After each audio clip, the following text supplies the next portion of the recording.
Buenas tardes. Sesión del seminario Hegel del 19 de diciembre del 2024. Estábamos terminando, no estamos terminando la lectura del prólogo, que es el despedirnos en belleza de este seminario, volver a leer el prólogo. Y estábamos en la página 125 de la edición bilingüe de Abada, la traducción de Antonio Gómez de Ramos, en el párrafo que yo tengo numerado como párrafo 61, que empieza por el formalmente. El texto anterior es sobre el sujeto y el predicado, y ahora que decía que el sujeto no se recogía en el predicado, que el predicado era distinto del sujeto, y ahora viene a intentar resumir eso. Resumir eso. Dice, formalmente lo que hemos dicho puede expresarse así. La naturaleza del juicio, o sea, de la frase, de la oración, o de la proposición en general, la oración, que encierra dentro de sí la diferencia de sujeto y predicado, aquí el sujeto, es destruida por la proposición especulativa y la proposición de identidad en la que se convierte y la proposición de identidad en la que se convierte la primera contiene el contragolpe a aquella relación. Vamos a ver, ¿qué quiere decir ¿qué quiere decir pensamiento especulativo? El pensamiento especulativo tradicionalmente se dice, se ha utilizado como una palabra negativa. Ese tío especula, esa persona es especulativa. El pensamiento especulativo tiene un sentido técnico preciso para Hegel. La especulación es el pensamiento que se comprende a sí mismo como tal pensamiento, el pensamiento que se reflexiona, que se refleja a sí mismo como tal y se comprende a sí mismo como tal pensamiento, aquí se abría la puerta de una cosa que ha comentado antes Antonio Ruiz, que fuera de micrófono, sobre eso es la negatividad, porque el pensamiento que se piensa a sí mismo como tal pensamiento se desdobla, está desdoblándose y pensándose, ¿no? Bueno, pero eso como yo le dije, bueno, sí, sí, sí, va por ahí, pero eso es un paso más a lo que yo quiero explicar. O sea, me voy a quedar en un paso más corto para no. Entonces, es un pensamiento que se comprende a sí mismo como pensamiento, que se especula a sí mismo como pensamiento. Y eso tiene dos cosas. Uno, se comprende a sí mismo como pensamiento que produce mundo, porque el pensamiento no es solamente el pensarse pasivo, el pensamiento es el que dirige, el que genera las ideas que dirigen las manos de las personas. Primero, se sabe a sí mismo como pensamiento, no solamente pasivo, que contempla, sino como pensamiento, se sabe y se comprende y se percibe a sí mismo como el pensamiento que guía a la praxis. Fijaos hasta qué extremo decir especulación es en Hegel decir praxis. No es un pensamiento ve como en un espejo el mundo. El pensamiento se comprende a sí mismo como el pensamiento que guía las manos. Y dos, el pensamiento ese sabe que todo es producto de ese pensar que dirige las manos. ¿Qué estoy queriendo decir? Que si la especulación comprende que el mundo lo está creando el pensamiento, que el pensamiento es lo que produce el mundo, el pensamiento es lo que produce el mundo, está comprendiendo que tanto el mundo como el sujeto son históricos y creados por él mismo. O sea, eso de que había en la frase tradicional, el individuo o el sujeto, Dios es tal cosa, o el sujeto mira al mundo. No, no. El sujeto no es una cosa fija, aparte de. El sujeto no es una cosa fija, aparte de. Demos. eh, Tomemos la idea media. Hemos llegado a comprender que el pensamiento, según la filosofía especulativa, comprende que el pensamiento no es pensar la cosa, sino producirla, además de pensarla luego. Bueno, pues el sujeto que piensa también es histórico y también ha sido creado no es el mismo sujeto y siempre es el sujeto producido por la praxis. La praxis no solamente produce el mundo objetivo, sino la antropología histórica de los sujetos de ese mundo. Prioridad ontológica de la praxis, del pensamiento que produce mundo, sobre el mundo producido y sobre la antropología del ser que está siendo producido y productor por esa praxis. ¿Se entienden estas dos cosas? Pues a todo eso es a lo que se le llama en Hegel pensamiento especulativo.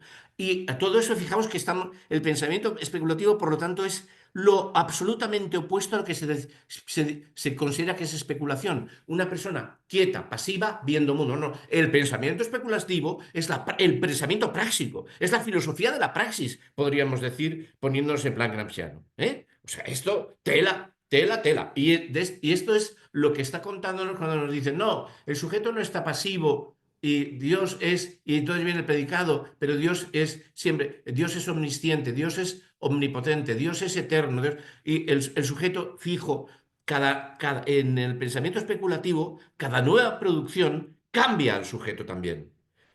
La subjetividad, la intersubjetividad es histórica, tan histórica como el mundo producido por esa praxis, porque es también producida praxis, la praxis produce sujeto y objeto. Sujeto y objeto. ¿eh? Por lo tanto, sujeto y objeto son idénticos, la autoidentidad sujeto-objeto, sabiendo que el sujeto, la subjetividad, es la que toma es la intersubjetividad toma conciencia, es la que se desdobla, es la que se percibe y genera acción. Vaya, que hay esa diferencia. Es la identidad de la identidad y la no identidad. Pero ya no me quiero alejar más por estas frases que parecen galimatías de Hegel y que tienen siempre su verdad, no son tonterías ni tal. Si se han entendido estos dos niveles, hemos llegado a la cumbre de toda buena fortuna, que decía Lázaro de Tormes al final del Lazarillo. Sí. Bueno, lo dice al principio, llegué a la cumbre de toda buena fortuna. Bueno, porque es todo esto lo que ha querido decir diciendo, no, las proposiciones lingüísticas, oración, sujeto, verbo, predicado, en la que el predicado cambia y el sujeto no, no es así. El pensamiento especulativo, la praxis, sabe que el pensamiento, en primer lugar, es pensamiento que produce mundo, no porque nos pongamos a pensar y se haga la realidad, sino porque el pensamiento elabora las ideas que dirigen las manos, que producen mundo, y ese pensamiento que produce el mundo produce también la nueva antropología. Todo cambio, toda praxis nueva genera capacidad, primero, capacidades y facultades nuevas. Segundo, figuras de conciencia nuevas, pero capacidades y facultades nuevas. Y lo de que genera capacidades y facultades nuevas cada nueva praxis, que cada eticidad genera nuevas capacidades y facultades, esto lo dijo ya Aristóteles. Lo dijo ya Aristóteles en la Ética Nicomáquea. La actividad produce, la acción produce la potencia. Nos hacemos citaristas tocando la cítara, nos hacemos constructores de casas construyendo casas. Generamos capacidades y facultades nuevas. Eso ya está en Aristóteles. Eh, entonces, estamos en esa tradición aristotélica que ya es revolucionada por Suárez, porque Suárez tiene que comprender la libertad ontológica humana, mundos distintos, civilizaciones asombrosas, la China, la Inca, no sé, los jesuitas, ¿no? Y tira de este hilo. Tira del hilo del Aristóteles ético, no de la física aristotélica causa-efecto, sino de este Aristóteles que piensa en la humanidad, ¿no? En su producirse, que sabe concebir ya la humanidad en su producirse. Lo que pasa es que no tiene conciencia de historicidad. O sea, pues están los griegos y lo demás miran alrededor de los griegos y ven tribus y dicen, no hay experiencia de... Tienen historicidad en otro sentido, ¿no? O sea, en que a ellos se pueden ir constantemente a freír puñetas si en la asamblea deliberan y se proponen hacer burradas. Y eso se encuentra en otra obra de la época, la historia de la guerra del Peloponeso, ¿no? De Tucídides, que es, si alguien coge esa obra, que es muy bonita de leer, y es bastante larga, bueno, son 4 o 5 tomos, pero la asamblea está a punto, si dices, ahora se reúne en la asamblea para decir algo, y el escritor sabe ponerte en la situación de que decir, ahora van a decidir una burrada y se van a escoñar.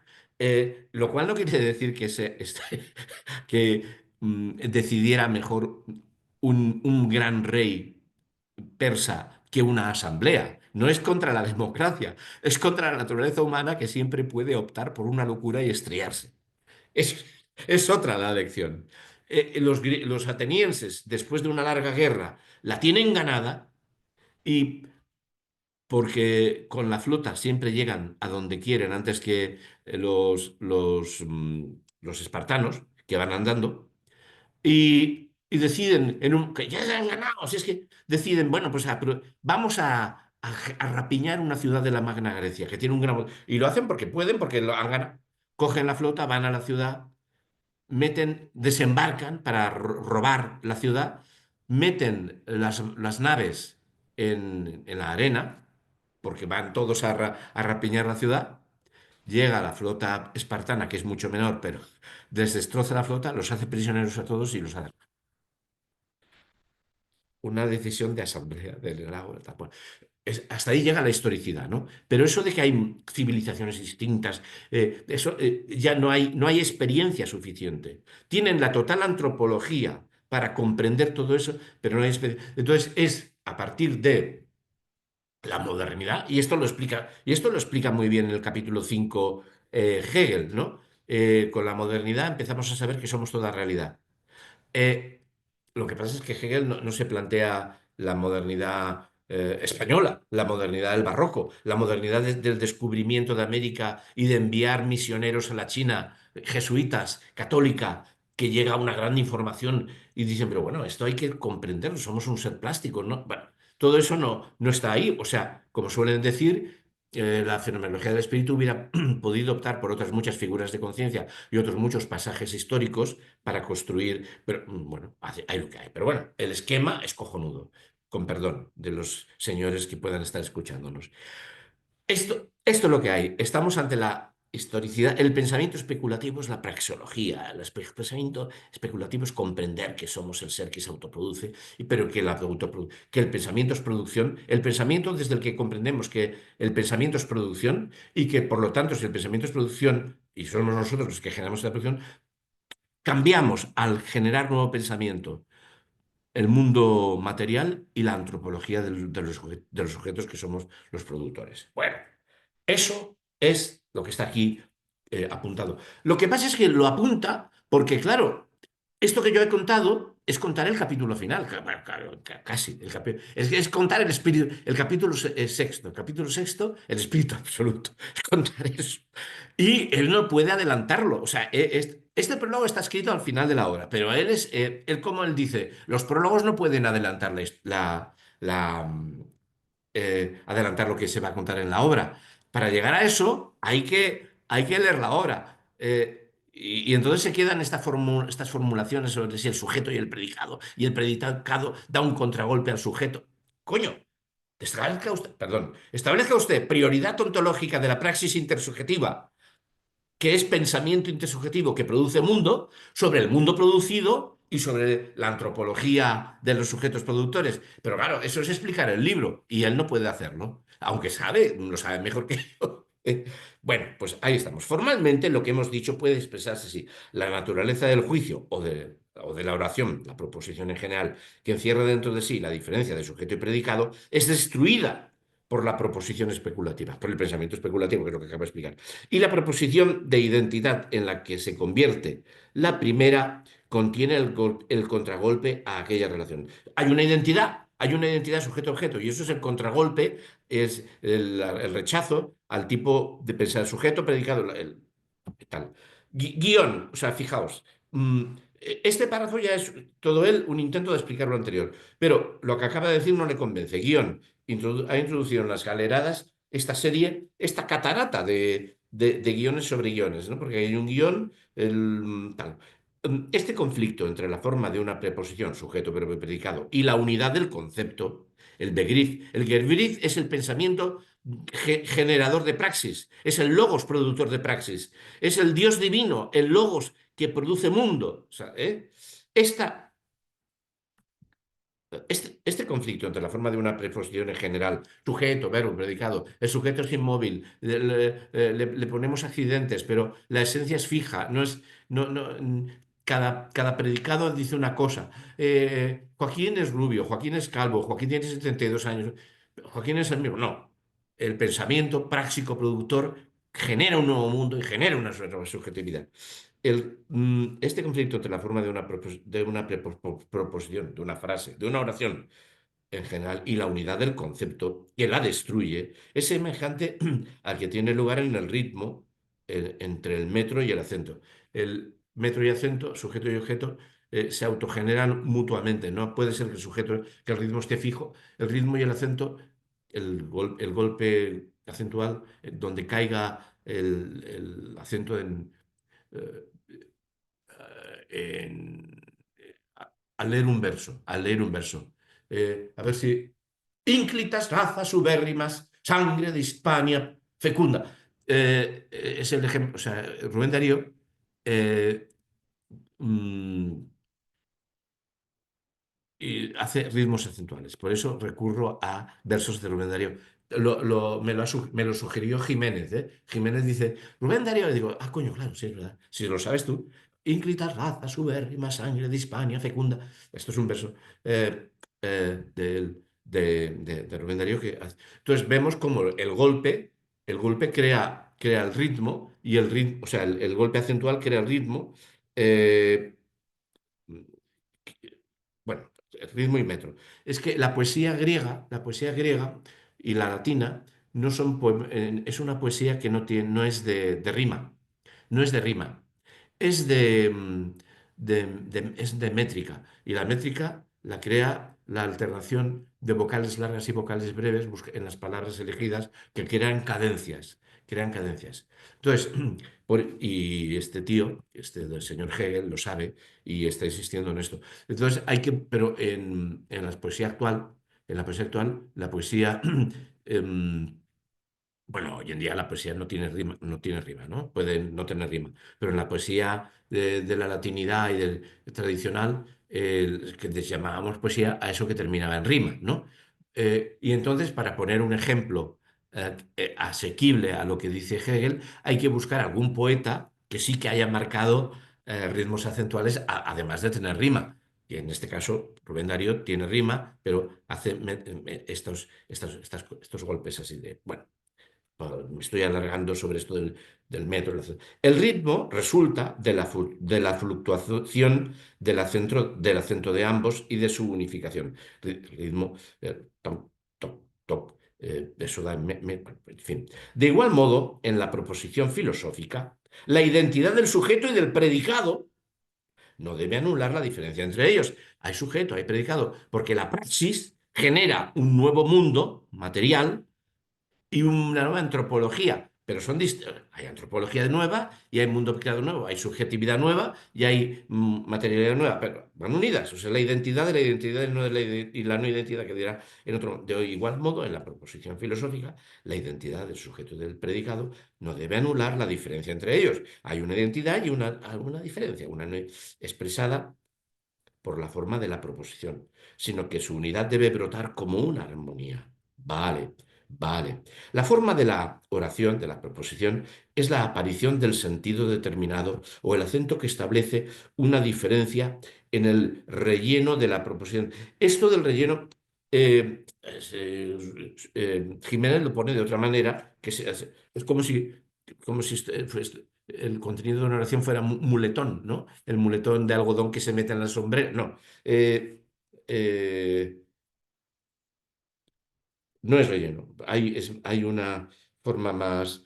Bueno, no lo voy a leer, porque una vez ya he explicado el meollo de la cosa, pues todo esto puede ser, no hace falta intentar poner una palabra, el contenido, qué quiere decir, pero que el predicado exprese la sustancia y que el sujeto mismo caiga en lo universal es la unidad en la que ese acento se apaga. Tiene que ser una unidad, no una diferencia en la que el acento se apaga. Bueno, para aclarar con ejemplos lo que venimos diciendo, en la proposición Dios es el ser, el predicado es el ser.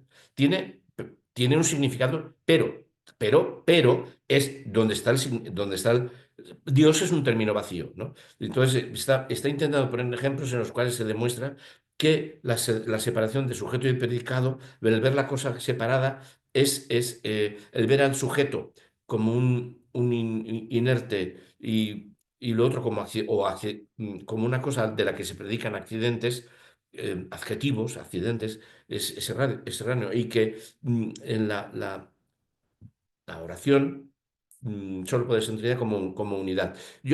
Todo esto yo creo haberlo resuelto desde el principio contando lo que es el pensamiento especulativo, que es lo que él quiere evitar y es lo que él quiere acercarnos por intuición. Para aclarar con ejemplo lo que venimos diciendo, en la proposición Dios es el ser, el predicado es el ser. Tiene un significado sustancial en el cual el sujeto se fluidifica. El verdadero sentido está en el predicado, no en el sujeto. La palabra de Dios es un vacío. Se supone que ser no es aquí accidente. Aquí pone predicado, accidente, sino esencia.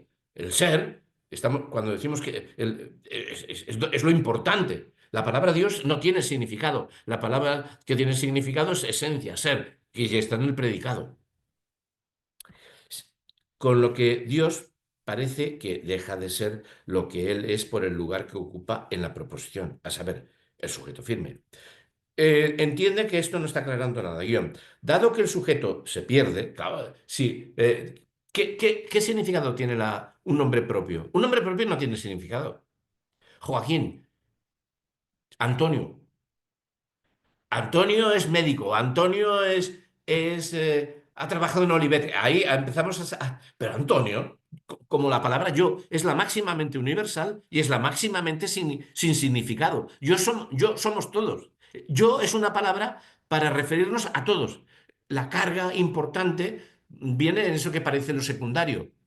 Ah, yo soy un narcisista. Es narcisista. O yo soy antropólogo. Ahí es donde está algo de chicha. Y esto habla de la unificación. Está insistiendo intentando insistir en la unificación, ¿eh? Vamos al asunto. Dado que el sujeto se pierde, eh, guión nuevo, dado que el sujeto se pierde, el pensar, en lugar de seguir avanzando en el tránsito del sujeto al predicado, más bien se siente refrenado. Dice, pero sí que. Y arrojado de vuelta al pensamiento del sujeto, pues echa en falta a este. O bien, dado que el predicado mismo está enunciado como sujeto, como el ser, porque el verdadero contenido sustantivo está en el ser, como la esencia que agota la naturaleza del sujeto, el pensar encuentra al sujeto inmediatamente en el predicado. ¿Veis? Como veis, está insistiendo en que en la unidad del Begriff. El Begriff no puede ser separado en un sujeto que especula un mundo y el predicado tiene está unido, porque además lo que no acaba de soltar Prenda es de que el Begriff es la praxis de pensamiento, es el pensamiento práctico que genera lo uno y lo otro, que hay que ponerse en una categoría que subsuma a las dos, que es la praxis. Bueno, yo también estoy separándome pues echa en falta este. O bien, dado que el predicado mismo está enunciado como un sujeto, el ser, como la esencia, que agota la naturaleza del sujeto, el pensar encuentra al sujeto inmediatamente en el predicado. Pero fijaos lo que acaba de hacer. Hay un pensar hay un pensar que encuentra al sujeto, que es distinto de sujeto y predicado. El pensar encuentra al sujeto en el predicado. Ah, pero ¿de qué pensar estamos hablando?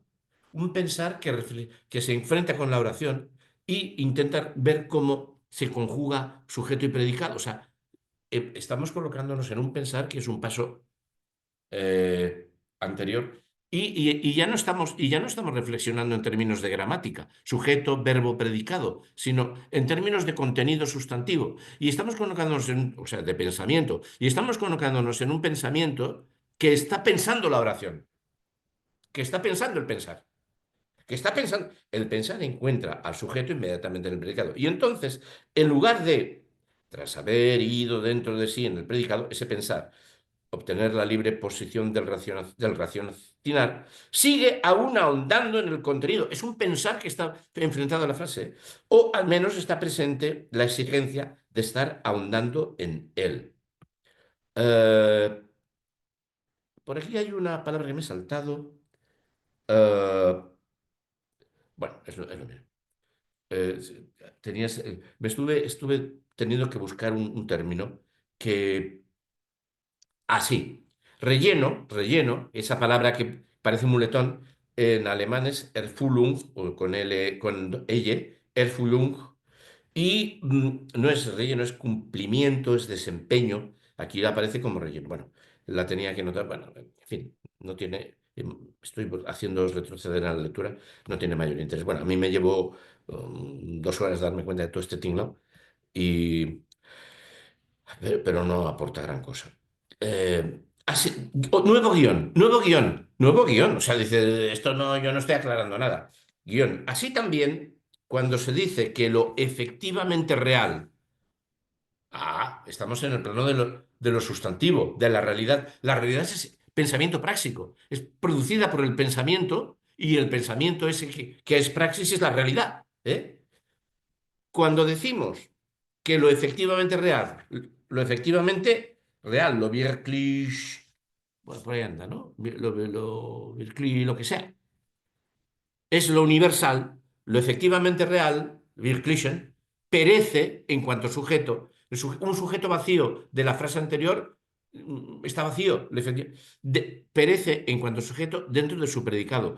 Es en el predicado donde hay chicha, es el predicado donde hay contenido que guía la acción, contenido de la acción, en todo caso. Lo universal no debe tener solamente el significado, pero cuidado, lo universal no debe tener solamente el significado del predicado, en el sentido de que la proposición declare que lo efectivamente real es universal, sino que lo universal debe expresar la esencia de lo efectivamente real. Yo soy hombre. Lo efectivamente real está en el pensamiento. Donde pongo hombre, pongamos pensamiento práctico, real, material. Pensamiento práctico, real, material, porque el pensamiento práctico es material, es el pensamiento que guía las manos, que produce mundo, no el pensamiento que se queda mirando desde fuera. Es pensamiento interno, no es pensamiento externo, es pensamiento interno. Y está. Sino que lo universal debe expresar la esencia de lo efectivamente real. ¿Qué es lo efectivamente real? Eso que está ahí en el predicado, que tiene que estar, pero el predicado se refiere al sujeto y es en concreto. Pero por eso, el pensar, el pensar, pensamiento que tiene que ser concretado, pensamiento en proceso, pensamiento en devenir, pierde el suelo objetual firme que tenía en el sujeto, en la misma medida en que se ve retroyectado a él en el predicado. El pensamiento, el concreto, está expresado en el predicado. Y dentro de este no retorna a sí, sino al sujeto del contenido. Es el contragolpe. Está constantemente intentando vincular sujeto y predicado de forma que el sujeto no sea un término pasivo al margen de todo predicado. El ser humano es modo de producción capitalista. Bueno, pues ese ser humano que es antropológicamente surgido en el capitalismo no es el mismo ser humano que el ser humano del feudalismo, porque la antropología es distinta, porque el mundo producido es distinto. Hay que ir a esto, ahí estamos en esto. Precisamente, bueno, hay un texto estoy leyendo artículos de un volumen que me gustan, ¿eh? Hegel, actualidad de su lógica y su sistema. Editorial Ande, los Andes, Lima, tal. Y hay aquí algún artículo que habla bueno, del pensamiento especulativo, y hay algún otro que, siendo de algún marxista, dice, cuando más coloca al sujeto fuera del objeto, está siendo mecanicista. Bueno, hay que ver, ¿no? Es un marxista muy muy hegeliano, y porque sabe que si el mundo cambia, si el objeto mundo cambia, también el sujeto, la antropología subjetiva ha cambiado. Y es un marxista, ¿eh? Bueno, pues está por ahí. Dejamos. Es un libro de artículos interesantes. Comienza como comenté el otro día en WhatsApp, con el inevitable artículo, aunque sea en Lima, del inevitable artículo de Félix Duque, de la Universidad de Madrid, que es claro, este libro es Actualidad de la lógica de Hegel. Claro, el traductor de la lógica de Hegel de la gran traducción de la lógica de Hegel ha sido Félix Duque, que está editada en Navada, esta lógica, ¿no? Y además es una gran personalidad reconocida en todo el mundo como hegelólogo, ¿no? O sea, lo han traído tal.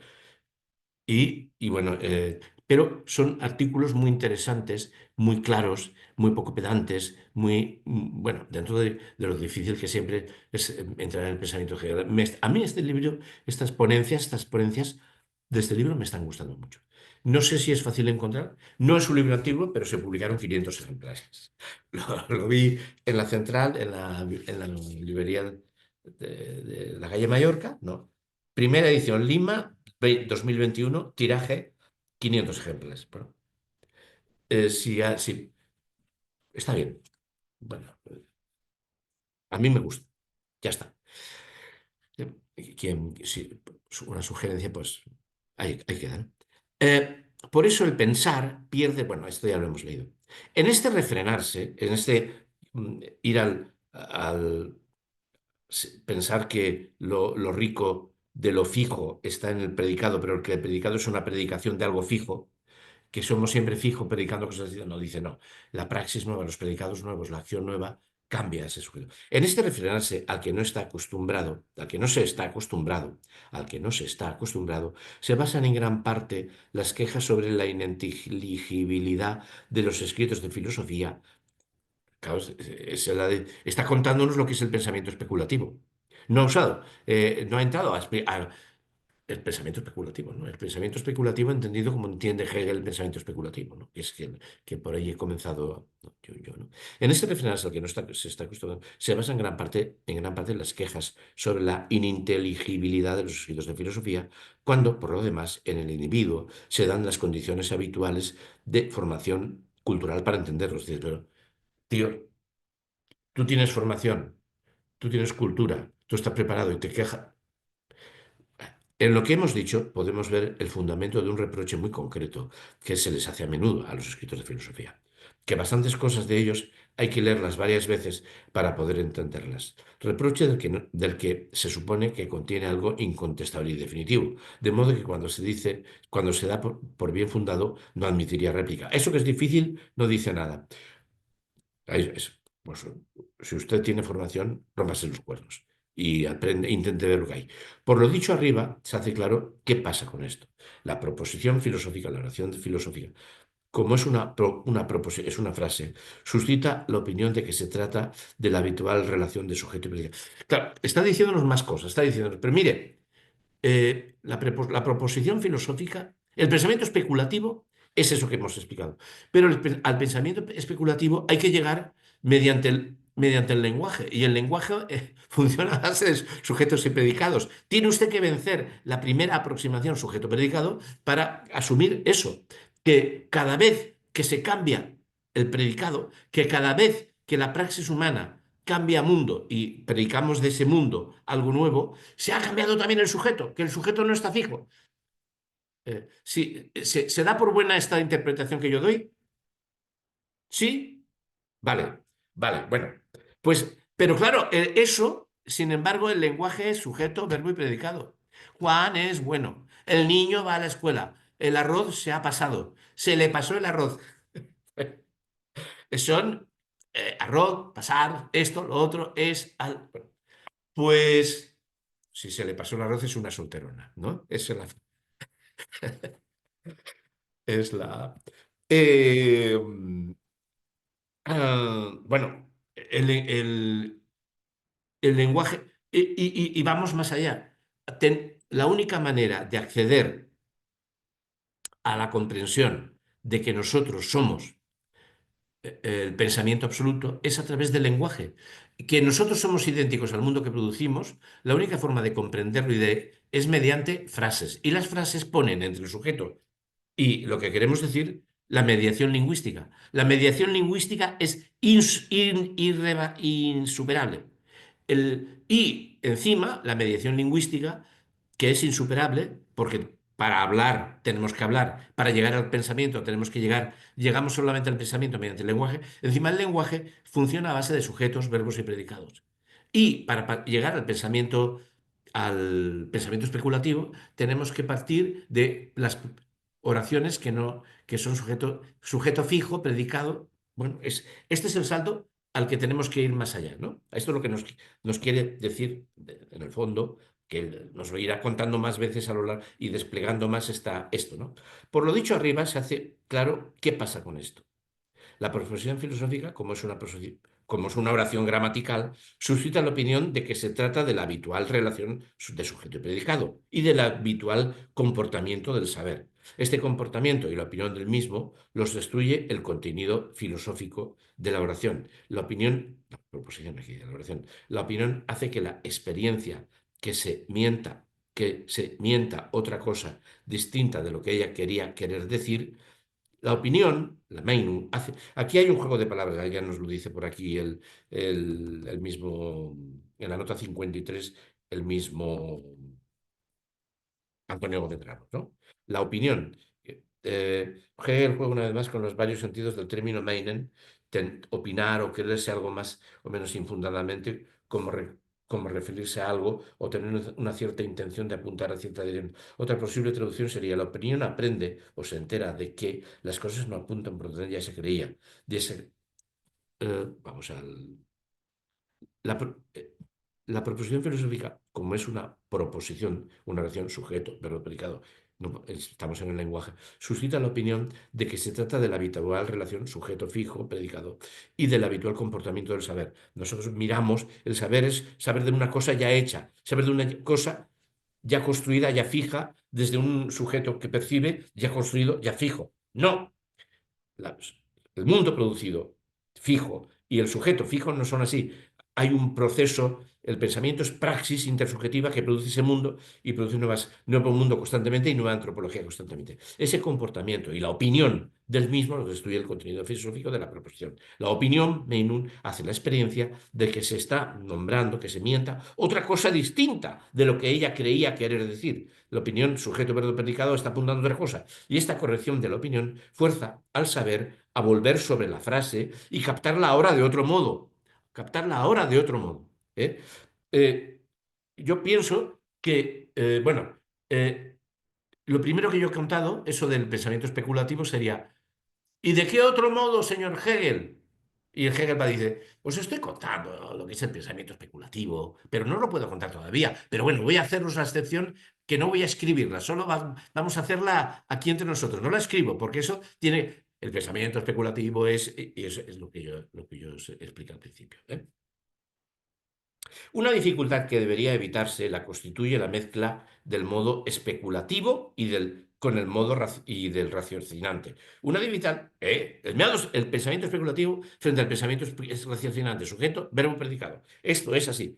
Una dificultad que debería evitarse la constituye la mezcla, no hay que mezclar, del modo especulativo y del raciocinante, cuando lo que se dice del sujeto tiene varias veces el significado de su tiene unas veces el significado de su concepto, de su Begriff, de la totalidad sujeto-predicado, autogeneradas por una misma praxis, pero otras solo el significado de su predicado o accidente. Bueno, y a veces, y yo mismo muchas veces, cuando digo, este capítulo es muy largo, me ha salido, este capítulo sexto es muy largo, estoy usando sujeto verbo predicado como lo usa cualquier hijo de vecino, pero no como un uso lingüístico que intenta aproximarse al Begriff, que es unitario a partir de un lenguaje que es analítico, que separa. ¿Se entiende lo que estoy apuntando? ¿Sí? De hecho, el pensar no especulativo, sujeto, verbo y predicado, donde el sujeto es fijo y el predicado es fijo, y el predicado predica accidentes, mm, como de las verrugas. Fulano tiene una verruga, Juan es blanco, Juan es calvo, Juan es viejo. De hecho, el pensar no especulativo también tiene sus derechos. Coño, claro, es la gramática es así siempre, que son válidos, pero que no se toman en consideración en el modo de la proposición especulativa. ¿Veis? A ver, yo me lancé a explicar lo que era la proposición especulativa al principio, podía parecer muy arbitrario, pero ¿veis cómo va yendo a eso? No, es que la proposición especulativa, la oración en el sentido de lo que expresa desde el pensamiento especulativo, lo hacemos a partir de pensamiento gramatical, pero está diciendo otra cosa, ¿eh? Que la forma de la oración, que la forma de la proposición sea puesta en suspenso no es algo que haya de ocurrir solo de modo inmediato, solo por el mero contenido de la proposición. Eh, yo, bueno, no sé si es acertado o no es acertado, y querría leeros la traducción de Jiménez. Entre otras cosas, porque ese en suspenso, que la forma de la oración sea puesta en suspenso, está depauperado. Es un preservar transformando. Tiene que ser, sea superada. La palabra que traduce es un Aufhebung, un Aufgehoben, es la superación yendo más allá, recuperando el sentido, pero yendo más allá, ¿eh? Entonces, que la forma de la oración sea, pues, sea trascendida preservándola o preservada trascendiéndola, no es algo que haya de ocurrir solo de modo inmediato, solo por el mero contenido de la proposición, sino que este movimiento contrapuesto tiene que ser proferido. Ahora veremos.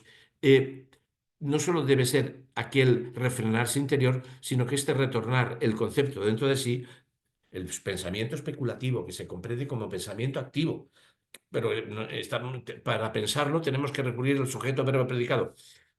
Sino que este retornar el concepto dentro de sí tiene que, Begriff, concepto, Begriff, que es pensamiento que concibe, pensamiento concibiente, el logos que es la capacidad productiva de Dios, o sea, la capacidad productiva de la praxis humana. Tiene que estar presente, presentado, tiene que ser expuesto, claro, pero expóngalo usted. Eh, Aquí hay cosas em, que conviene. Voy a leeros la traducción de. Creo que sí. Voy a leeros la traducción de Jiménez. ¿Dónde está? Que la forma de la oración. A ver, que no me alargue mucho. Sí. Bueno, es que además hasta este punto y seguido de que la forma de la oración eh, no está no está no está en Jiménez.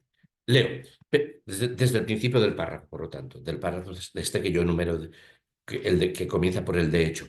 Pero en realidad, pero en realidad también el pensamiento no especulativo, también el pensamiento no especulativo, las oraciones sujeto, verbo, predicado, tiene sus derechos, derecho que ha de hacerse valer, pero que en el modo del enunciado especulativo, pero que sin embargo, cuando enunciamos, estamos utilizando el lenguaje para explicar la especulación u oración o proposición especulativa, no se lo puede respetar.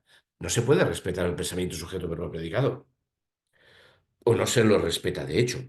Pues el que quede o haya de quedar suprimida y superada, aufhebung, la forma de la oración sujeto verbo predicado, hemos de intentar superarla, no es algo que deba suceder solo de forma inmediata, es decir, que haya de suceder solo por el simple contenido de la frase. Hay que echarle más bemoles que el simple contenido de la frase, sino que hay que dar expresión a lo que hemos llamado un movimiento contrapuesto. A eso que es la primera aproximación a lo que es el pensamiento especulativo, la primera aproximación verbal formulada de Hegel sobre lo que es el pensamiento especulativo. Es decir, no solamente tiene que quedar expresada aquella interna retención en el proseguir hacia el predicado, frenado eso, sino que también tiene que quedar expuesto este retornar del concepto. Si el predicado es nuevo, si el predicado es nuevo, el sujeto ya es nuevo.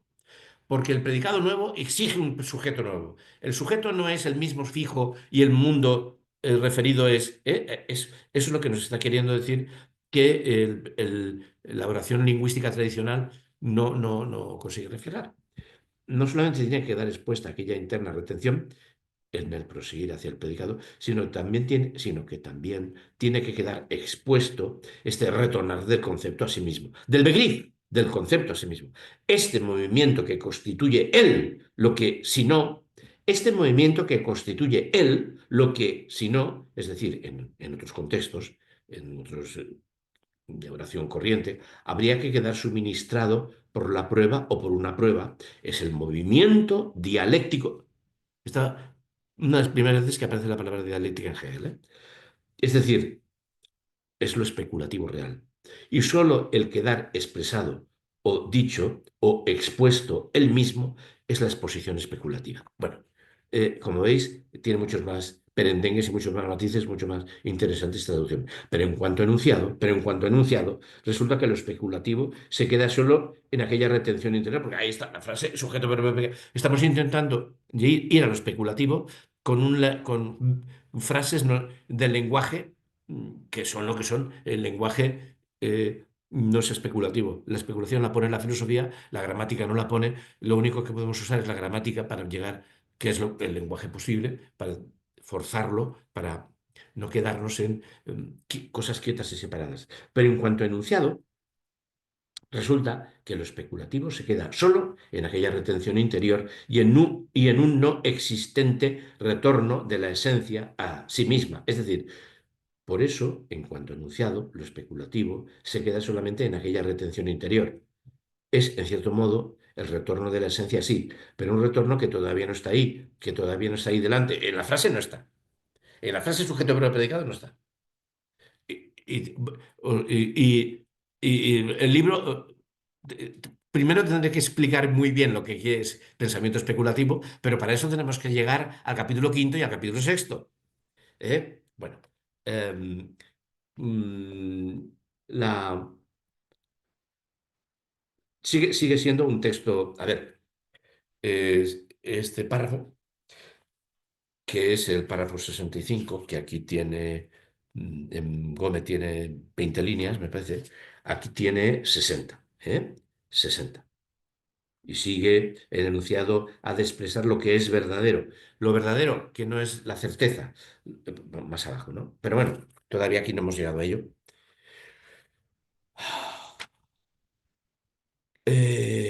Este movimiento, vuelvo al texto de Gómez. Este movimiento que constituye lo que en los casos habituales se supone que proporciona la prueba, es el movimiento dialéctico, donde lo dialéctico no es lingüístico, sino procesual, es ontológico, es lenguaje que genera praxis nueva y genera mundo nuevo de la proposición misma. Solo ella es lo especulativo efectivamente real. Fijaos, la proposición especulativa genera mundo, produce mundo y se refiere al mundo efectivamente real porque es proposición que produce mundo. Solo ella es lo especulativo, Wirkliche, realidad efectiva, realidad es producida, realidad generada. Y solo proferir dicho movimiento es la posición especulativa. Solo ser con el lenguaje, ser capaces de hablar de la producción de mundo que produce además nuevo sujeto, solo el lenguaje que habla, solo el lenguaje que habla de un lenguaje que produce mundo, solo el lenguaje con el que es el lenguaje filosófico, con el que reflexionamos sobre un logos, Begrit, productor de mundo, que dirige praxis, que genera mundo material y genera nueva antropología, bla, bla, bla, ese es el desplegable que hay ahí. Solo, eh, solo ella es lo especulativo efectivamente real y solo proferir, decir, nombrar dicho movimiento, eh, ser lenguaje que habla de un pensamiento que produce praxis y produce nueva antropología, es la exposición especulativa. Fijaos que hay que ponerle mucho, mucho relleno, de verdad, mucho relleno a esto, para darle. Pero fijaos que yo empecé conscientemente diciendo lo que es pensamiento especulativo, muy separado del texto. Es lo primero que he hecho yo es explicar, antes de ponerme a leer hoy, ha sido explicar lo que es el pensamiento especulativo. Y luego seguía hablando, el texto seguía sujeto, verbo, predicado, pero vamos viendo cómo Hegel va dirigiéndose al pensamiento especulativo, diciendo, no, no, la gramática es que no nos permite expresar eso, pero la gramática, bueno, tiene sus derechos, y con la gramática además tenemos que llegar a comprender esto. ¿El qué? El pensamiento especulativo. ¿El qué? El pensamiento que sabe que hay un pensar logos, begrif, que produce mundo y que es un pensar que produce antropología. Vamos viendo cómo eso hemos ido a ese lenguaje, concepto, begrif, especulativo, ¿eh? Bueno, este es el movimiento que nos está presentando Hegel a sabiendas de que está siendo muy oscuro. Solo preferir decir dicho movimiento es la exposición especulativa. El lenguaje para expresar ese movimiento práctico que produce mundo y nueva antropología a la vez, que están unidos, no está el sujeto y el predicado, sino unidos. Es la exposición especulativa. En cuanto a frase, en cuanto a proposición, lo especulativo, sujeto, verbo, predicado no es así, pero tenemos que usar frases de este tipo, sujeto, verbo, predicado. En cuanto a proposición, lo especulativo no es más que el refrenarse interior que el sujeto nos queda, va unido al predicado. Un nuevo predicado genera un nuevo sujeto y un nuevo sujeto genera un nuevo predicado. En la ontológicos, porque la praxis que genera, a la que se refiere el lenguaje está hablando de una praxis que genera esos mundos, ¿no? En cuanto a proposición, lo especulativo no es más que el refrenarse interior y el retorno no existente, en la oración esa no está, de la esencia dentro de sí. Pero perdón, por eso, en los tratados, aquí pone exposición, bueno, hay una nota, en los tratados filosóficos, a menudo nos vemos remitidos a esa intuición interna con la que queda escamoteada la exposición del movimiento dialéctico de la proposición que estábamos reclamando, donde el movimiento dialéctico es un movimiento material, un movimiento real, una referencia a una praxis generada por un pensamiento práctico al que estamos hablando, que es lo que produce dialéctica, devenir, procesualidad que cambia mundo y procesualidad que cambia subjetividad, porque es procesualidad que está hablando de pensamiento cambiante que genera praxis cambiante que genera mundo cambiante. Pero eso tiene que venir contado con el lenguaje, con el lenguaje. Digamos que ahí el lenguaje es universal, es proposicional, es sujeto. Se supone que la proposición debe expresar qué es, bueno, perdón, pero vuelvo atrás, porque ahí viene. Lo verdadero es saber que no es la sustancia sujeto, lo verdadero es saber que eso que para nosotros es certeza, yo veo, no es certeza, es verdad. Eso que yo veo y yo somos producto de la misma praxis. Verdad, somos toda realidad. Capítulo quinto, pero hasta el capítulo quinto no va a poder meterse en estas honduras. Por eso, vuelvo atrás, por eso en los tratados filosóficos a menudo nos vemos remitidos a esta intuición interna que hay que rebasar, hay que intentar ir a las razones, ¿no? Con lo que queda escamoteada la exposición del movimiento dialéctico de la proposición que estábamos reclamando. Se supone que la proposición debe expresar qué es lo verdadero, pero lo verdadero es sujeto. Lo verdadero no es cosa fija. Lo verdadero es praxis intersubjetiva. Lo verdadero es que nosotros somos toda realidad. Que la praxis, el mundo objetivo y el sujeto somos uno. Somos lo mismo y eso es la verdad. Pero eso es capítulo quinto y capítulo sexto. Se supone que la proposición debe expresar qué es lo verdadero, qué es la verdad. Pero esencialmente lo verdadero es sujeto. En cuanto tal, no es más que el movimiento dialéctico, porque sujeto es intersubjetividad praxis, es actividad, y la actividad es, sujeto quiere decir actividad, algo activo, sujeto es algo activo, algo en actividad, nosotros en actividad. Lo verdadero es sujeto, en cuanto tal, no es más que el movimiento dialéctico, esa marcha que se genera a sí misma, un devenir generado por la propia praxis que es autogenerador. ¿Veis cómo el tío o sea, yo creo que ahora, por lo menos, se justifica que yo haya empezado contando lo que es pensamiento especulativo, ¿no? Se genera a sí misma, progresa y retorna así. Hay una nota interesante de Dewey en la página 70 del libro que yo he puesto leer. A ver si ahora me parece tan interesante. Dice, la proposición debe expresar lo que es lo verdadero. Der Satz soll aus das Wahre. Verdad, verdad. Pero ello es esencialmente sujeto. La, verdad. La proposición debe expresar lo verdadero, pero lo verdadero es sujeto. Este no es algo fijo, es el hacerse, el ponerse, el devenir de sí mismo. Es el proceso dialéctico mismo.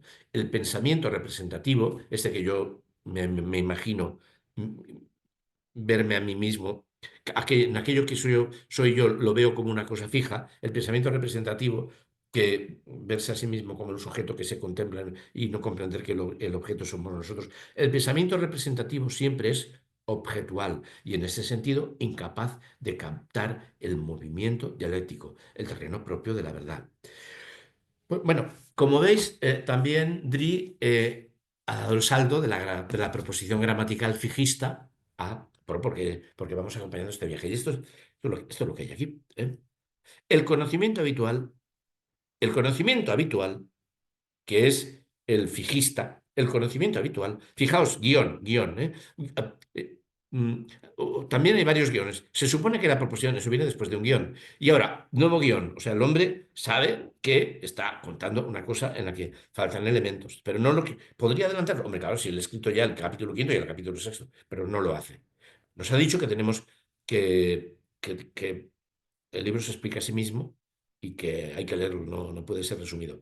El conocimiento habitual, sujeto verbo predicado, las cosas son fijas, yo soy fijo, el mundo es fijo, nada cambia. Si cambia algo del mundo, yo digo, ay, qué curioso cambia del mundo, pero no siento que esté cambiando yo creo que soy, siento siempre el observatorio está puesto fuera, es externo al mundo, cuando eso es falso, el observatorio y el mundo van a la par porque son consecuencia de la praxis intersubjetiva general. El conocimiento habitual, este lado de la interioridad enunciada, lo constituye la prueba.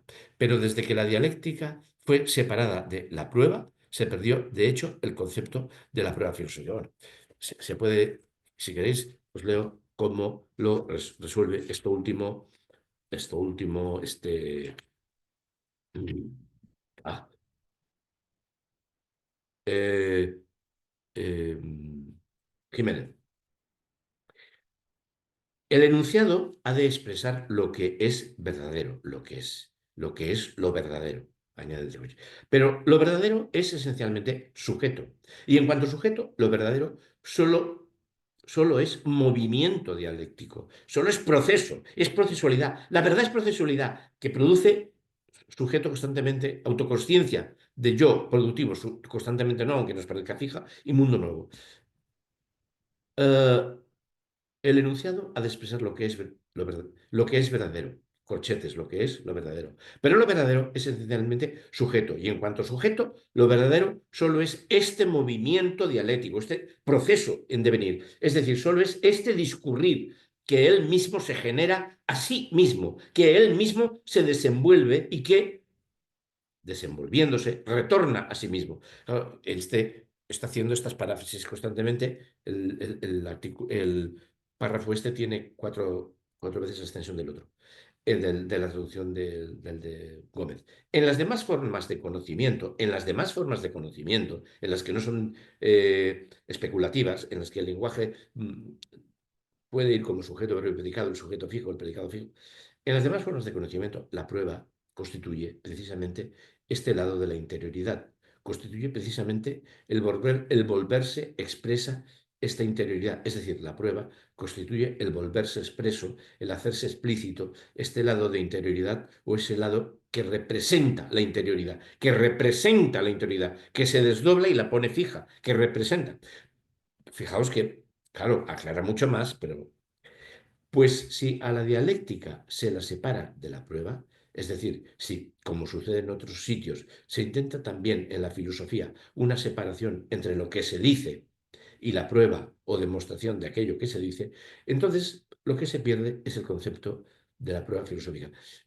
¿Os acordáis de aquello que habíamos leído de que hay un pensamiento formal externo, que hablamos de lo que se dice y le pegamos etiquetas, las clasificaciones? Está volviendo aquí, nos sitúa que aquí Hegel en esto, que en la traducción de Gómez Marcos no se percibe, está volviendo a eso, ¿no? El lenguaje gramatical es exteriorizante.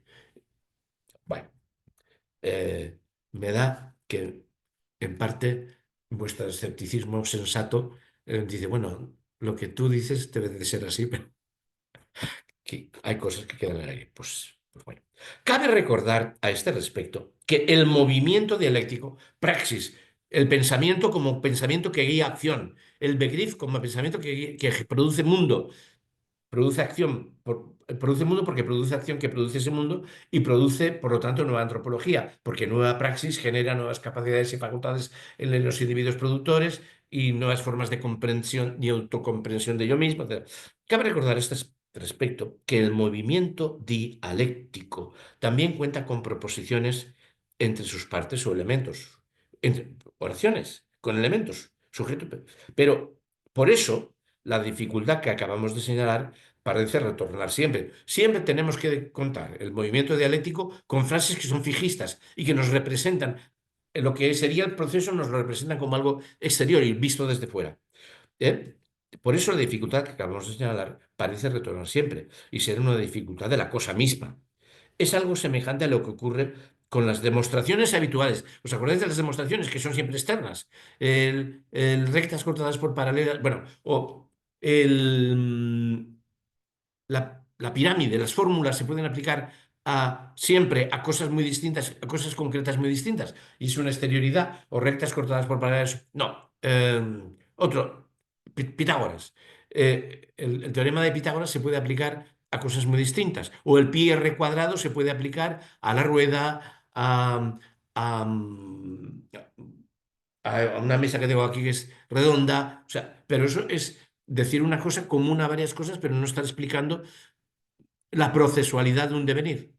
Sería hablar del ser humano en general y no de la procesualidad de devenir, que en general el ser humano es constantemente distinto porque cada procesualidad es siempre distinta. ¿Sí? Corto. Sí, no, sí. Podríamos ¿Sí? decir que producir mundo, la definición que tú has hecho de movimiento dialéctico, también, en consecuencia, produce historia de ese mundo. Eso es. La historicidad es eso. O sea, es eso. En la dialéctica es la historicidad y la historicidad es Sí, señor. Eso es. Ahí es. Ahí es. Em, Es algo semejante a lo que ocurre con las demostraciones habituales, que los fundamentos que utilizan necesitan a su vez una justificación y así están. Y además las demostraciones son algo que requiere, cada demostración es externa, es una comprensión externa de aquello a lo que se refiere y además exige que sus postulados sean demostrados. El devenir, y él además está diciendo, yo no me adelanto, no puedo adelantarme, porque el pensamiento se descubre a sí mismo como la fuerza que produce, y el pensamiento se descubre a sí mismo como el pensamiento, como la reflexión, como la negatividad, la reflexión negativa, desdoblada sobre la experiencia de la fuerza que produce, en un proceso que es la misma praxis del pensamiento. A ver, ¿cómo comienza bueno, y esto solamente será al final, cuando él diga, "No, hemos descubierto nosotros que somos, que somos el ser que se autogenera. Pero hemos descubierto que somos un pensamiento históricamente generado a base de experiencias sobre las praxis. Hemos llegado a descubrir eso que hemos sido siempre, que somos el ser que se autogenera. Pero eso no puedo ponerlo al principio. Eso no es un postulado de principio. Eso es algo que hemos ido descubriendo. O sea, yo no puedo empezar diciendo, somos el ser que se comprende a sí mismo. Eso es la historia de nuestra... es resultado, es algo a lo que hemos llegado como experiencia inmanente de las catástrofes y sufrimientos de las praxis históricas. Y yo no lo puedo poner por adelantado. Por adelantado, como axioma. Es axiomático que es axiomático que la recta se compone de puntos. ¿Y qué es un punto? Es axiomático que un punto es un cruce de dos rectas. Tócate los cojones. Bueno, esto es Aristóteles, ¿eh? Que es eh, que además que el punto sea la intersección de dos rectas, de dos líneas, eh, es un salto, porque bueno, esto lo tienen muy estudiados los aristotélicos, ¿no? Aristóteles no puede aceptar que el punto sea una parte de una línea, porque todo, entonces el punto es cuerpo. Es cuerpo, y todo cuerpo puede ser dividido por dos. Y entonces entramos en una retrocesión ad infinitum de las bases de la geometría. Entonces él se pega este salto. Dice, ¿qué es la geometría? Líneas y superficies y cuerpos. ¿Y qué es cuerpos formados por líneas? ¿Y qué es la línea? Un conjunto de puntos. ¿Y qué es un punto? La intersección de dos líneas. Porque para no, bueno, porque Aristóteles no quiere ir a razonamientos ad infinitum. Quiere. eh, no, para Aristóteles, Aristóteles es consciente de que no hay átomo. Átomo en griego quiere decir aquello que no puede ser dividido por la mitad. Porque cualquier cosa, tomo es tomología, cortar. Átomo, aquello que no puede ser cortado. Dice, ¿cómo que no? En el momento que tiene cuerpo puede ser dividido por la mitad. No hay unidad mínima, por pequeña que sea, que no pueda ser dividido. Esto dice, esto es vertiginoso, hay que cortar por el medio. Bueno, pues me estoy yendo, no sé, algo tenía que ver con lo que pero me he perdido. Eh, sí, la geometría es exterior a cada elemento concreto geometrizado. Eh, eh, el elemento puede ser una pirámide o puede ser. O- y siempre se le aplican los mismos teoremas. El pi r cuadrado. A esta rueda, no ya a la rueda y a la mesa que tengo yo aquí que es redonda, sino a esta rueda, a esta otra rueda, a esta otra rueda. Cada una específicas en su concreción. Se le aplica la misma fórmula. Eso es externo. Estamos recogiendo todo aquello que nos contó de que la ciencia es exterior y la procesualidad es dinámica. Y bueno, cabe recordar a este respecto que el movimiento dialéctico también cuenta con proposiciones entre sus partes o elementos. Claro, tenemos que ir a la lengua. Estoy releyendo, ¿eh? Pero por eso la dificultad que acabamos de señalar parece retornar siempre y ser una dificultad de la cosa misma, que está ahí, no es superable. Guión. Es algo semejante a lo que ocurre con las demostraciones habituales que los fundamentos que utiliza necesitan a su vez una justificación hasta lo infinito. O sea, no solamente son externas, sino que a su vez se meten en retrocesiones hasta a lo infinito. Pero esta forma de dar razones y de estipular condiciones pertenece precisamente a ese modo de demostración del que el movimiento dialéctico es diverso. No es ese el modo de demostración dialéctico de la procesualidad en su devenir concreto y pertenece, por tanto, al conocimiento exterior. Al conocimiento exterior. Es lo que nos había contado antes, ¿no? Sobre las ciencias, tal. En lo que tiene, en lo que toca a este movimiento dialéctico, en lo que sin embargo toca, por tanto,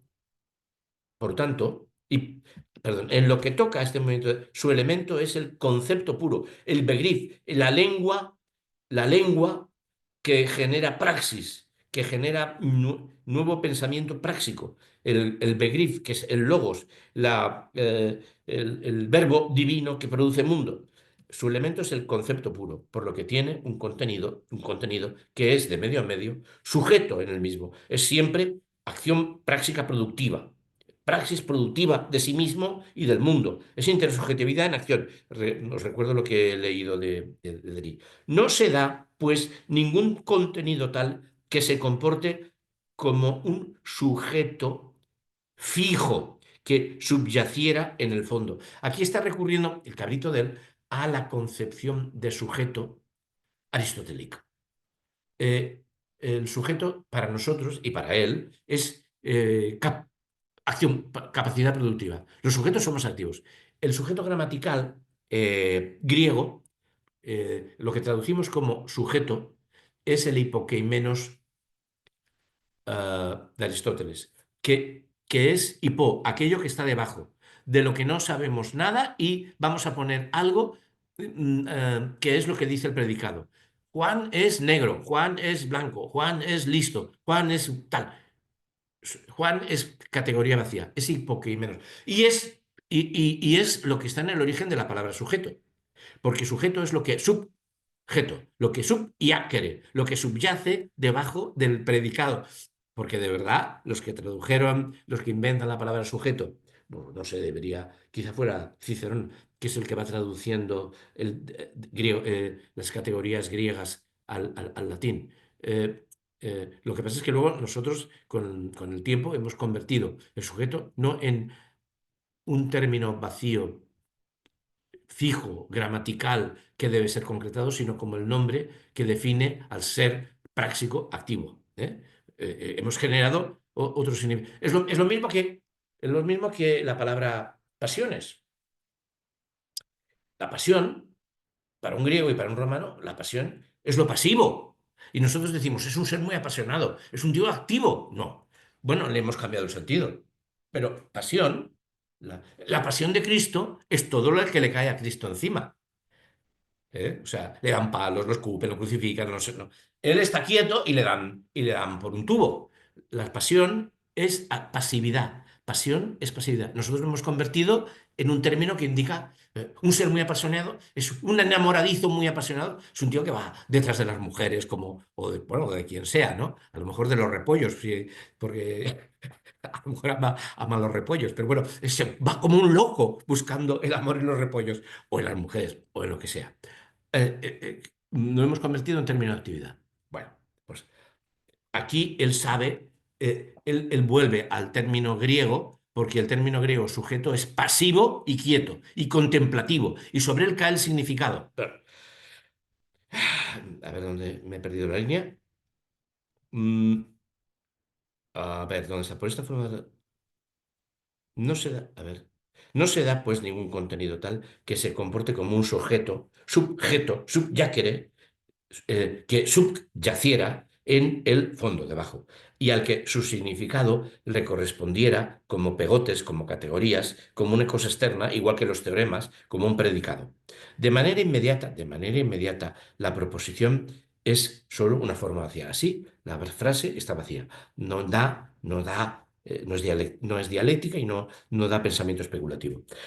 Guión. Aparte del sí mismo sensiblemente intuido o representado, un sujeto como un sí mismo que se autoproduce y se autopiensa, que sería otra categoría, sería el sujeto visto desde la otra categorización, de la actual, de la práctica, de la energética. Aparte del sí mismo sensiblemente intuido, había dicho que nos acercábamos como intuición o representado, es sobre todo el nombre, en cuanto a nombre, quien designa al sujeto puro, lo uno vacío y sin concepto. Por esta razón, puede ser útil evitar, por ejemplo, el nombre de Dios. Dice, vamos a cargarnos las categorías, porque la palabra Dios, queremos nombrar con la categoría de Dios al ser lo más rico conceptualmente, y es una palabra vacía.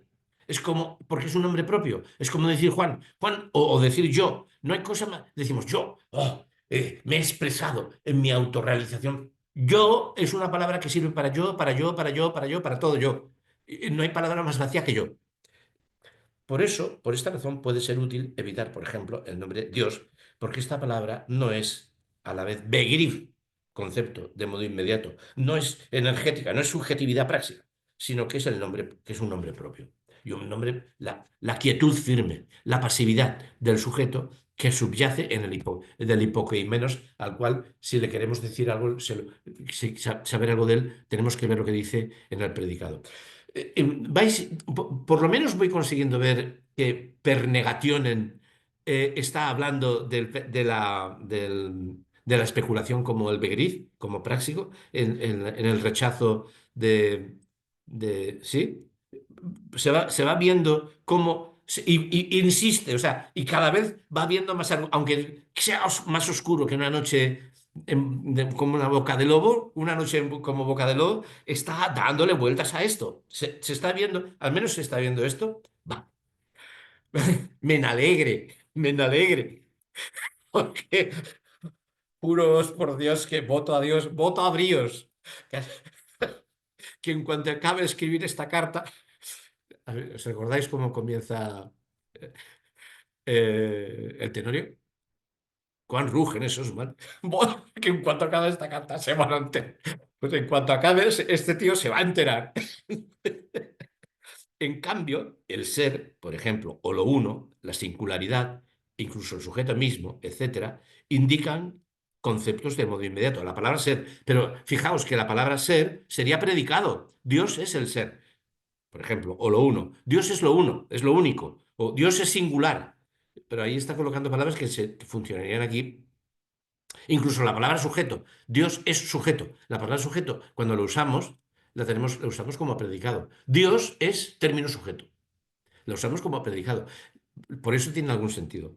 Indican conceptos de modo inmediato, pero claro, esos conceptos de modo inmediato en el lenguaje habitual están en el predicado. Y vuelta más, y otro guioncito más. Hombre, por favor.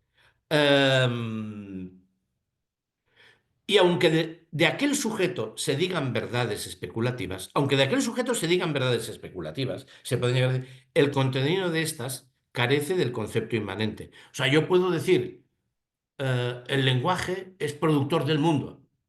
Vale. Eh, es- y eso es una verdad especulativa, pero el lenguaje expresada en sujeto, verbo y predicado, ahí no queda explicado. No queda explicado. ¿Qué majadería esto estoy diciendo? El lenguaje es productor del mundo. El lenguaje son enunciados que hablan de algo que está fuera de él. La verdad, el lenguaje es, es el productor del mundo. Y te dirían, ah, usted es un idealista. Usted piensa que yo digo tortilla y sale la tortilla. Yo digo mundo y sale el mundo. Yo digo sociedad y sale la sociedad. Ese es, oh, usted es hegeliano. Claro, claro. Claro que soy hegeliano. El lenguaje es productor porque el lenguaje es conceptual que dirige las manos que producen el mundo.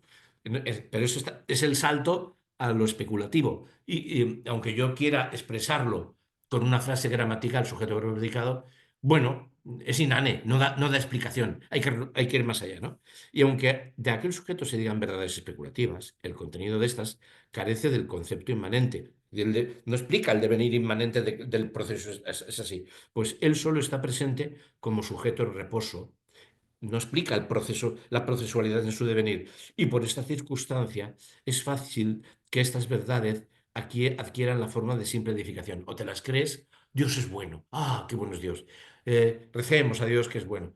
Lo edificante, ¿no? Lo edificante como en este sentido lingüístico religioso, ¿no?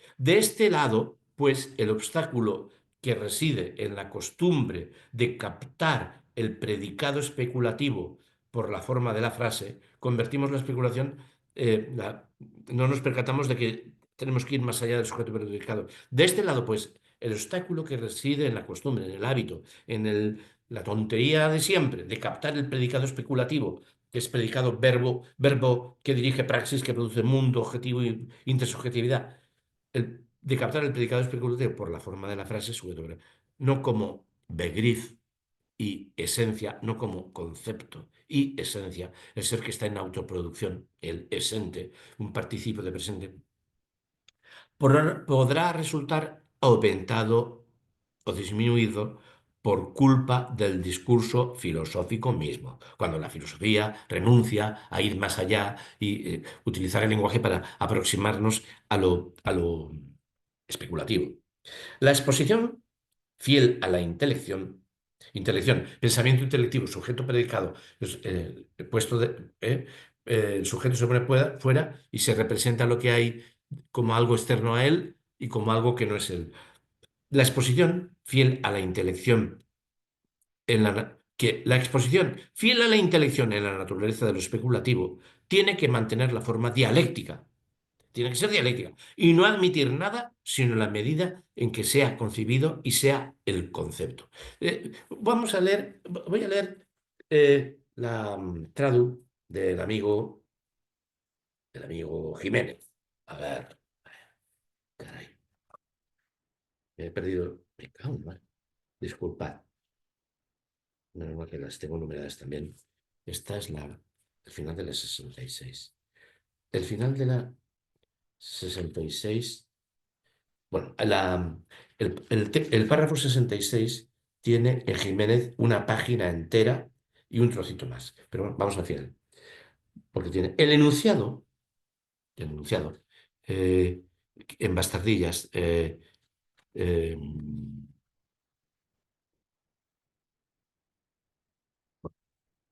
a ver, no puedo. Espera un momento. Espera un momento. Perdón. Ay,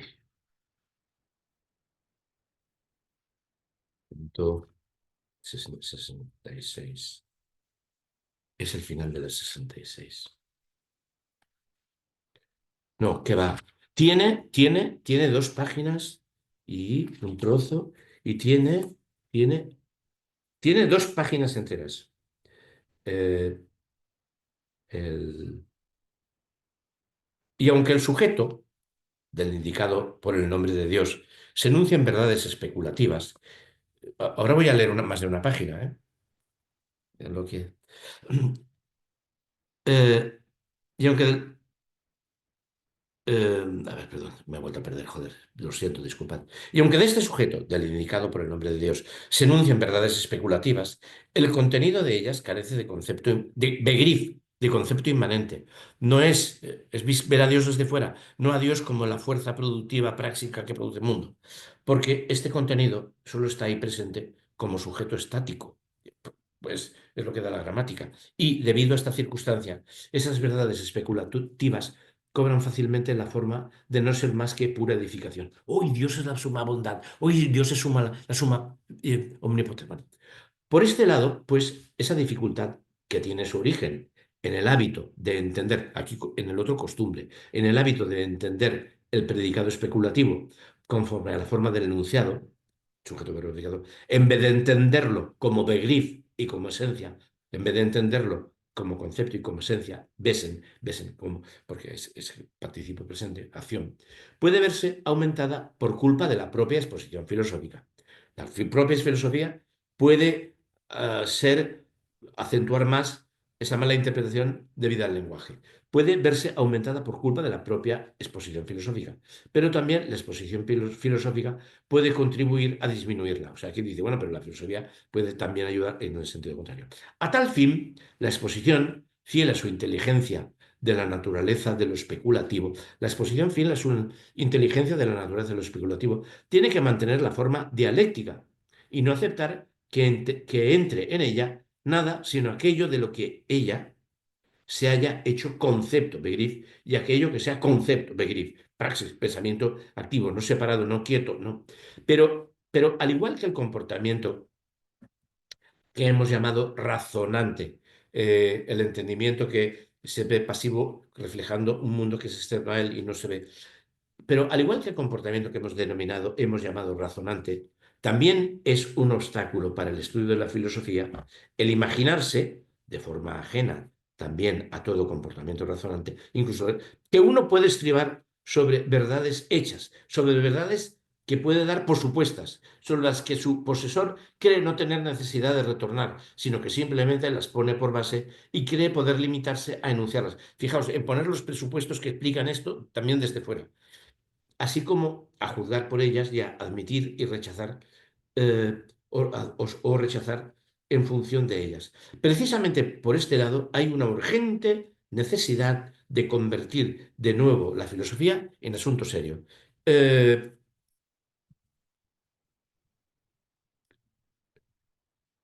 Eh, bueno, aquí ya hemos entrado en otro párrafo. Tanto como la actitud racional. Vamos a. Fíjate, aquí hay. El problema es que aquí no hay una separación de párrafos. Pero es lo mismo. Volvemos a Gómez. Hemos terminado el párrafo que yo tengo numerado como 66. Tanto como la actitud raciocinante, por lo que la razón aquí, hermanos, entorpece en el estudio de la filosofía la imaginación sin raciocinio de unas verdades convenidas sobre las que su poseedor no opina que sea necesario volver, sino que las pone como fundamento y cree que puede proferirlas y juzgar y condenar mediante ellas. Serían esos axiomas externos a la propia geometría desde la cual se fundamenta la geometría, que ya de por sí es un saber externo a los objetos, pero son unos axiomas que son externos y en todo caso habría que explicar y no se puede decir, no se puede poner.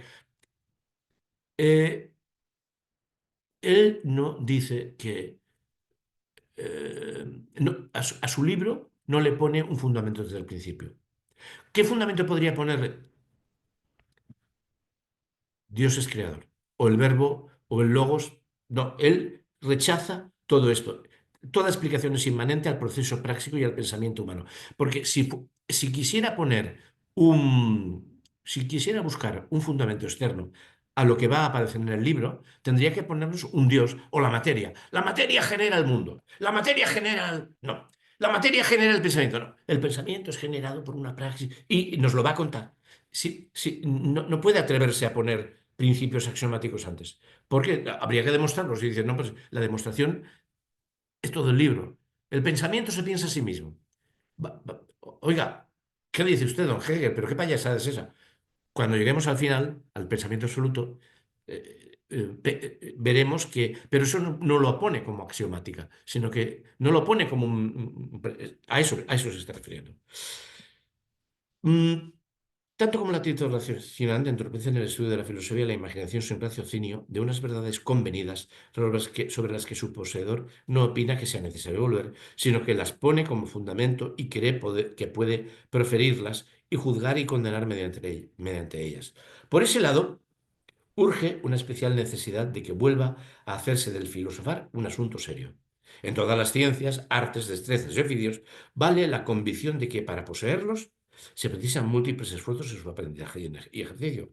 Respecto de la filosofía, en cambio, parece reinar hoy el prejuicio de que, aunque todo el mundo tenga ojos y dedos, si le dan la piel y las herramientas, no va a ser por ello capaz de hacer zapatos, pero cualquiera sabe inmediatamente filosofar. O sea, todo el mundo sabe que no basta tener manos para ser un buen zapatero, pero todo el mundo cree que puede filosofar sin hacer el esfuerzo de meterse en el asunto. Y sabe juzgar de filosofía porque posee en su razón natural la pauta para ello, como si no poseyera también en su pie la regla para los zapatos, como si, pues, si en tu mente tienes, pues con el pie ya haces zapatos, o sea, está haciendo chistes, ¿no? Parece que la posesión de la filosofía se coloca justamente en la falta de conocimientos y de estudio, y que aquella termina donde estos comienzan. La filosofía no es estudio, donde comienzan los estudios ya no hay filosofía. Con alta frecuencia se la tiene por un saber formal, vacío de contenido, lógico formal, ¿no? Todos los hombres son humanos, Dios, Juan es hombre, Juan es cosas. Y es muy de echar en falta el que se entienda que lo que haya de verdad, también por el contenido, en cualquier conocimiento o ciencia, solo puede merecer este nombre, verdad, y si ha sido engendrado por la filosofía. Toma, que las demás ciencias, por más que intenten raciocinar sin filosofía, todo lo que quieran, sin ella no podrán tener ni vida, ni espíritu, ni verdad en ellas. Vale, o sea que incluso la filosofía da a las ciencias. O sea, bueno, esto lo podemos considerar si estamos de acuerdo o no estamos de acuerdo, pero incluso la verdad de las ciencias solo la adquieren plenamente cuando se integran en la filosofía. Por lo que respecta a la filosofía propiamente dicha, vemos que, frente al largo camino de formación cultural, frente al movimiento, esto es el libro entero es que vamos formando a base de catástrofes y experiencias la comprensión de lo que somos. Frente al largo camino, que es todo el libro, es la historia, la novela del espíritu, el, la fenomenología del espíritu ha sido llamada la novela del espíritu. La novela en que un ser que se llama espíritu se llega a... Hegel también lo dice perdón, Gramsci en un momento dado, y esta frase no viene de Gramsci, y seguramente Gramsci no la ha leído, pero entiende, habla de un texto que es la novela del espíritu. No dice cuál, la fenomenología, hombre. Eh, por lo que respecta a la filosofía propiamente dicha, vemos que frente al largo camino de Building, de construcción, Bildung, de autoconstrucción cultural, frente al movimiento tan rico como profundo, por el que el espíritu llega a saber lo que es el mismo, el saber del espíritu. El espíritu es la praxis que produce mundo. Y hemos llegado a comprender que el mundo ese que veíamos enfrente, pero eso es el capítulo final, somos nosotros, algo que siempre hemos sido, pero solamente al final lo sabemos. Por el que el espíritu llega al saber la revelación inmediata de lo divino y el sano sentido común, que ni se ha cultivado ni ha gastado ningún esfuerzo en otro saber, ni en el filosofar propiamente dicho, se consideran un equivalente perfecto y un sucedáneo igual de bueno, o más o menos igual que la chicoria es celebrada como sucedáneo del café. El esfuerzo no puede ser cambiado por el espíritu. Sí, Dios que produce el mundo, no. Dios es una representación de lo que somos el espíritu práctico, autoproductor de nosotros mismos y no vale cualquier sucedáneo. ¿Eh? Hay que decirlo de verdad. ¿Eh? No produce alegría observar cómo la necedad y la estupidez y hasta la tosquedad, carente de forma y de gusto, que es incapaz de sostener su pensar en una proposición abstracta, menos aún en la conexión de varias, Lo mismo asegura ser la libertad y la tolerancia del pensar que asegura ser una genialidad. O sea, ahora está criticando distintas formas de aproximación filosófica. La filosofía genial, las filosofías geniales que parten de la intuición, que son románticas, que podría ser, supongo que el mismo Schelling, yo no lo he leído, pero habré, u otras que son zarrapastrosas y tolerantes del pensar, o sea, lo aceptan todo. Esta última, la genialidad, hace ahora tantos estragos, sí, en la filosofía, como en tiempos los hizo, según es notorio, en la poesía. La poesía como un acto de genialidad, que cuando la poesía, para hacer buena poesía, hay que romperse los cuernos, saber lenguaje, escribir. O sea, un escritor no escribe una novela en arrebatos. En arrebatos no se hace nada, más que tonterías. Una buena novela es recordar alguna experiencia y luego elaborar y elaborar y elaborar. Becker decía eso, ¿no? Cuando siento, no escribo. Una vez he tenido una experiencia, ha pasado el tiempo, me pongo a escribir y me pongo a trabajar como un cabrito, buscando decir lo que quiero decir, y eso cuesta mucho y hay que haber leído mucho. Bueno, dice, pues, la genialidad está haciendo ahora tanto daño en la filosofía, el arrebato, la intuición, el genio, como antes lo hizo en la poesía. Los engendros de esta genialidad, cuando no tenían algún sentido, en lugar de poesía, producían una prosa trivial y más allá y si iban más allá de esta, producían discursos, discursos enloquecidos. De igual modo, ahora hay un filosofar natural que se tiene por demasiado bueno para el concepto, para la lucha por el concepto, por autocomprender, y que por carecer de este se considera un pensar intuitivo y poético. Está dando seguramente a los schellingianos que saca al mercado las combinaciones arbitrarias de una imaginación cuyos pensamientos no hace sino desorganizarla. Imaginerías que no son ni carne ni pescado, ni poesía ni filosofía. Bueno, el párrafo que viene a continuación es bastante largo, hasta en, hasta en Gómez. Es el párrafo que yo tengo numerado como 69. Podemos quedar aquí, dejarlo aquí por hoy. ¿Sí? Bueno, pues el momento que. Entonces, el próximo día será ya después de Navidades, será ya, me parece, el jueves 9 de enero del 2025. Eh, y ahora anotaré esto. Y ya cierro a nuestros amables y pacientes y sufridos auditores, los pocos que sigan esto, cierro la grabación y les deseo unas excelentes Navidades, un próspero año nuevo, que los reyes se porten bien con todos.